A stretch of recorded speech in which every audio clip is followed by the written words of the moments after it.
eating some chocolate that Mom brought down from up the hill. We got a house full for Thanksgiving. I don't like dystopic novels at all. Dystopic novels annoy me because often I think that they are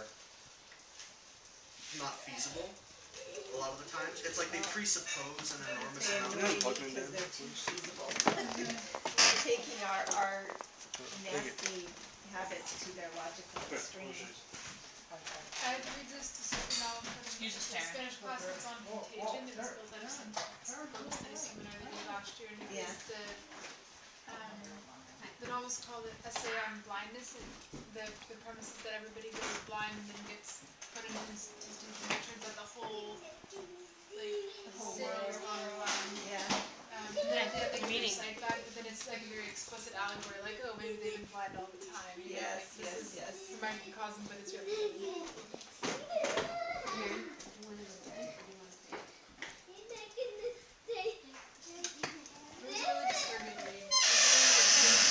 Spanish classes, there's a lot of just serious stuff. Oh, yeah. I don't like the disturbing stuff. I like to ignore it and go away.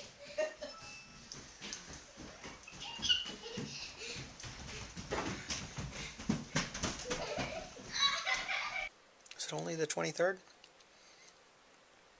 The 30th is next Wednesday, so yeah. I guess it's the 23rd. Thought I'd make a quick video. First of all, somebody put a comment up, and I want to talk to, I think it's ML, if I got the name right, about, I'm getting lots of pressure from ML to do a mustache thing. And noticed that I had the beard going, which kind of happened, and it is Movember.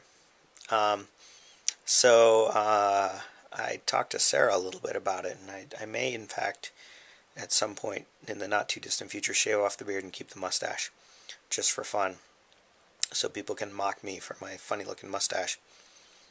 But, yeah, it's worth a try. Anyway, Crew, I saw your video about swimming in uber-cold water in an attempt to kill yourself. Congratulations, you idiot. Yeah, it didn't look like any fun to me. Oh, I know. I've been meaning to make a video since Sunday night, because Sunday night was the MLS Cup, and if you don't know already, the LA Galaxy won 1-0. I watched the whole match. Landon Donovan scored the goal on a pass from Robbie Keane after a flicked-on header from David Beckham. So the press is making a big deal about how the 3 designated players for LA won the game for them, which was pretty cool. But LA completely dominated the game. You know, Houston just never even, I think they had like one dangerous chance on a header from an outside cross. But LA just kept Houston completely penned in and just held on to the ball and held on to the ball, was patient in their build-ups. They had another, they scored a goal 10 minutes before the one that counted, but it was disallowed for offside, and it was questionable. It could have been offside. Then another early in the first half, there was probably a shout-out for a penalty, where a guy went up for a header and got pushed from behind. But, you know, it would have been a ticky-tacky call. I'm glad they didn't call it. But LA, they just looked really good. Looked really good in the entire playoffs. Looked really good all season. So it was fun. I was glad I got to watch it. Stressed out a little bit. I was glad that Donovan scored the goal. I thought he looked really good. And it's interesting because he got mixed reviews from the press and from other people. And I don't know, maybe I'm completely biased, but you know, I thought he did everything he needed to do. Actually, he played right wing. And there's an interesting site if you're interested in tactical analysis of matches. There's a site called Zonal Marking, which does mostly international football, big teams in England and Europe, and does these in-depth tactical discussions. And I discovered zonal marking during the World Cup, and they did some great analysis of different World Cup matches, really interesting stuff.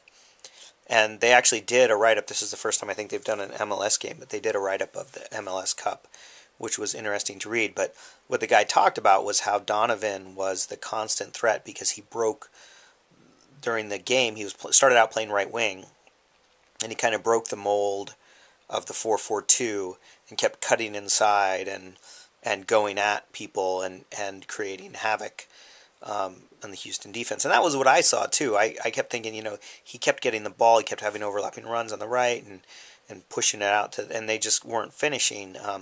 But they were dangerous, and he was tormenting the left back who was a stand-in for an injured player. Well, it's a long story, but yeah, essentially stand-in for an injured player. And then with about half an hour left, Bruce Arenas subbed out Adam Chrisman, who's the second forward for LA, who had several good chances that he hadn't finished, and moved Donovan up to forward and moved Chris Burchell into right wing, and immediately changed the complexion of the game. And it was interesting because I read another article where they were talking about how the Galaxy kind of used their offense like a jab, because Houston's main weapon was their size and their ability to score off set pieces, free kicks, and corners. And LA really limited it. I think they only had like one corner and one set piece that allowed them to get any kind of look at goal. So what LA did was they kept a really high line in the back, and they put tons of pressure from the midfield as far up as they could to try to keep. So any fouls or anything, they were trying to make them in the center third of the field.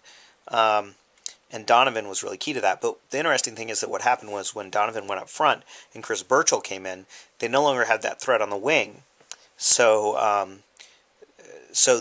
the left back for Houston was able to push up a little bit more, and that was actually coming down the left side there was what created that one opportunity to score. And Houston started seeing a little bit more of the ball.